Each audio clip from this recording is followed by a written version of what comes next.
Welcome to the Vivo NEX 3. You might have already seen that teaser video I made about a month ago, but now the phone has been officially announced, we can really get into the meat of it.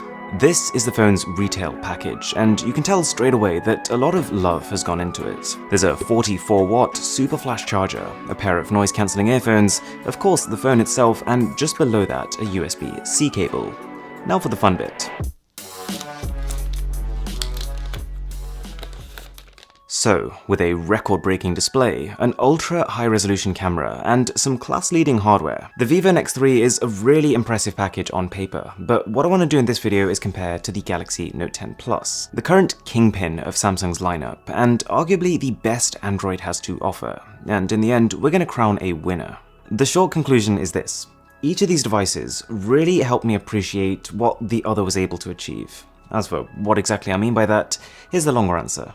I really like how the Note 10 Plus feels. It is a massive phone, but it's only next to something like this do you realize just how good of a job Samsung has done making it feel manageable. The Note is far lighter, and this combined with it being a sliver thinner makes it feel substantially more svelte. If you've had the chance to pick up one of Apple's newer iPads, I would describe picking up the Note 10 Plus as a similar experience. It's kind of like one of those, oh wow, that is a lot lighter than I thought it was going to be, moments. It is a little bit sharper around the corners, but overall it wins the prize for ergonomics. And the Vivo doesn't even feel bad, it just feels like about what you'd expect it to.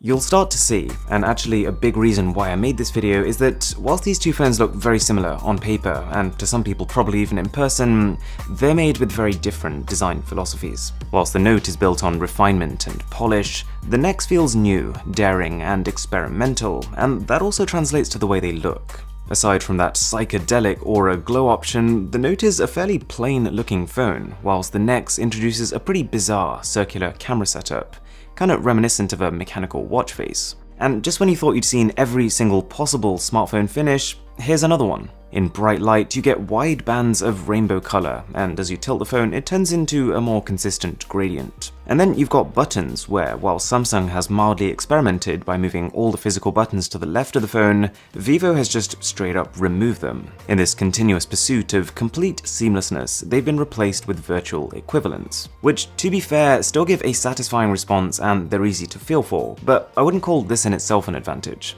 What is an advantage though is the fact that Vivo retained the headphone jack, whilst the Note didn't. So kicking off the deep dive with a bit of charging, we've already seen that the NEX comes bundled with a 44-watt charger, and whilst the Note is technically capable of 45 watts, it only comes bundled with a 25-watt adapter, so that's what most people are going to use. As expected then, Vivo steams ahead, and by the time the Note 10 Plus has hit 8%, the NEX is already on 13. The battery capacities themselves are pretty similar, and actually pretty high on both. You get a 4500 mAh cell on the NEX and 4300 mAh on the Note.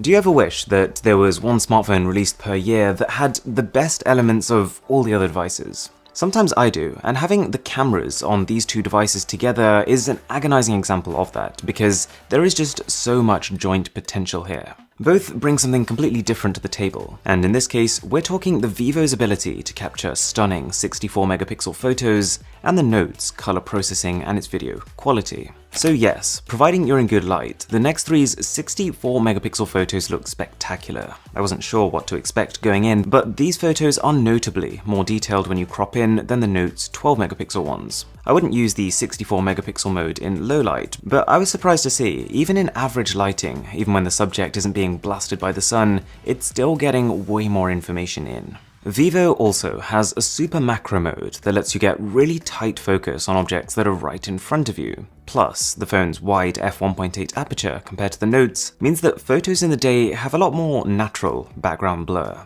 This phone truly has the potential for even more impressive and more cinematic shots than on the Note, but generally, I find that Samsung processes color better, and by comparison, the NEX shots can seem a little pale. Both of these phones are brilliant for taking photos, but the Note is well ahead when it comes to both video quality and video stabilization. Oh yeah, and this applies to the front cameras too. Another thing worth noting, if you were trying to vlog, for example, the Galaxy Note 10 Plus's front camera is far more capable. It records at not just 4K resolution versus 1080p on Vivo, but dynamic range is better, even the audio quality is better. On a bit of a side note, if you do enjoy straight-to-the-point tech content like this, a sub would be massively appreciated. There is a lot more coming, especially with the whole slew of smartphones that are about to drop very soon.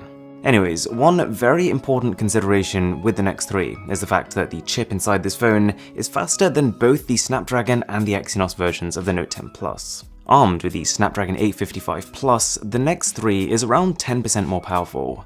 But the Note has a whole extra 4 gigs of RAM and faster UFS 3.0 storage. So in a weird kind of way, both phones are absolute performance tanks, but they specialize in different tasks. The NEX 3 will pull ahead in gaming, whilst the Note can handle more simultaneous applications at once and should be able to load things faster. I tried playing World War Heroes 2 on the NEX, and you are looking at ultra settings at a nearly stable 60 frames per second. It's gorgeous, easily some of the best graphics I've ever seen on a phone. And that brings me onto the elephant in the room, that viewing experience. They call this the waterfall display because of how it slopes into an almost vertical slant on the sides. And I've seen a lot of conversation about it. There are a lot of lovers, there are a lot of haters. So this is my take. I spent a long time looking at and using the curved panels on Samsung phones, but it's only when you see this side by side that you realize just how curved the NEX 3's is. I mean, if you look at this phone from the front, the sides pretty much disappear. And with most games completely filling the screen, it's impressive. It really does, as advertised, make it feel like your content is spilling over the sides. That said, this also makes me appreciate that the Note's display doesn't discolor nearly as much on the sides, and the fact that it remains responsive across its entire width. With the Vivo, these waterfalls are not really made for touching. It's not like you're getting more display to interact with. Mind you, that's needed, because if they were responsive, you'd be suffering accidental touches like crazy. But this also means that the waterfall is purely a visual thing. It's not like you can all of a sudden start scrolling lists using the sides of your phone. Also, whilst both are similarly large Super AMOLED panels, the Note 10's display is higher resolution, with less screen glare too. Although the fact that Samsung now filters blue light automatically from your display does mean the Vivo has cleaner, brighter whites. So waterfall display. I don't mind it. It looks impressive, it feels futuristic, but at the same time it's probably not up there with the priorities in terms of what I want from a phone display. Both devices also use in-display fingerprint scanners. The speed is about the same, but Samsung's ultrasonic scanner is technically superior. It needs less pressure to activate, and it can work even when your fingers are wet, although personally not a fan of that unlock animation. It feels lacking, especially when compared to Vivo's completely customizable offering.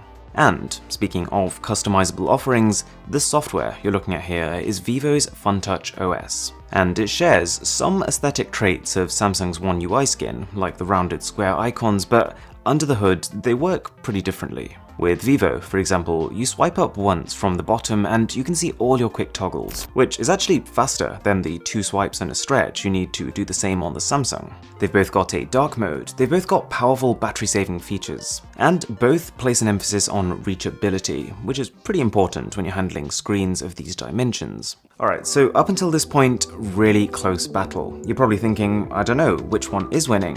But there are some things about the Note, and in fact quite a few of Samsung's more recent flagships that I like and that I think give it a bit of a leg up. The Note 10 Plus has micro SD card support, the ability to wirelessly charge and wirelessly reverse charge other devices, plus an amazing haptic engine. In fact, the larger vibration motor in this phone is a big part of why there's no headphone jack here. It has effectively taken its place. And I get it, better vibration quality sounds like one of those take it or leave it, don't really care kind of features. Until you use it. Typing, and just the subtle vibrations you feel when interacting with the UI feels spot on the Note. You get IP certification for water and dust resistance, and there's more. Even the speakers are fantastic on the Note. Because the phone has an earpiece that's so tiny it's almost invisible, Samsung have switched the speaker audio to instead come from the top of the phone, as well as the main speaker on the bottom. It sounds a lot more immersive than on the Vivo, which only has a single unit. And then, whilst it's not a massive deal for me, we also can't ignore the fact that the Note comes with the S Pen. It's just impressive that this is being stored inside the phone, and yet they've still managed to make a phone that is both slimmer and lighter and contains a similar sized battery. Oh yeah, and both phones also have a massive 256 gigs of internal storage, and both have a 5G variant, but for what it's worth, in every single room I tried, the Wi-Fi speed on the NEX ranged from slightly faster to a lot faster than the Note. So, what is the conclusion here?